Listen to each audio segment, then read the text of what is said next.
சித்ரா பௌர்ணமி சிறப்பு. ஆண்டுக்கு ஒரு முறை வரும் சித்ராபுத்திரர் பிறந்த நாளை தான் சித்ரா பௌர்ணமி. சித்ரா பௌர்ணமி ஒரு நாளிலே சித்ராபுத்திரர் அவதரித்த நாளாக கூறுகிறார்கள். இந்த நாளிலே சித்ராபுத்திரர் என்றால் யார்?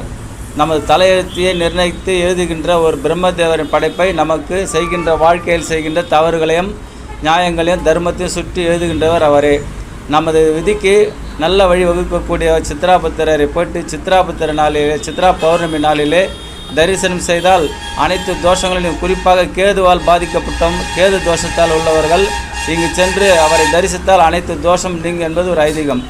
மே மாதம் 1ஆம் நாள் வெள்ளிக்கிழமை சித்ரா பௌர்ணமி. காஞ்சிபுரத்திலே சித்ராபுத்திர ஆலயம் சிறப்பாக உள்ளது. அங்கே கேது தோஷம், நாகதோஷங்கள் மற்றும் சர்ப்ப தோஷங்கள் அனைத்து தோஷம் நீங்க வேண்டும், நமது தலையெழுத்தே மாற வேண்டும் என்று மாற்றக்கூடிய தெய்வம் சித்ராபுத்திரர் ஆவார். அவரை சென்று வணங்கி நமது அனைத்து பிரச்சனைகளையும் தீர வேண்டும் என்று வேண்டால் நமது தலையெழுத்தை மாற்றி காட்டக்கூடிய வல்லமை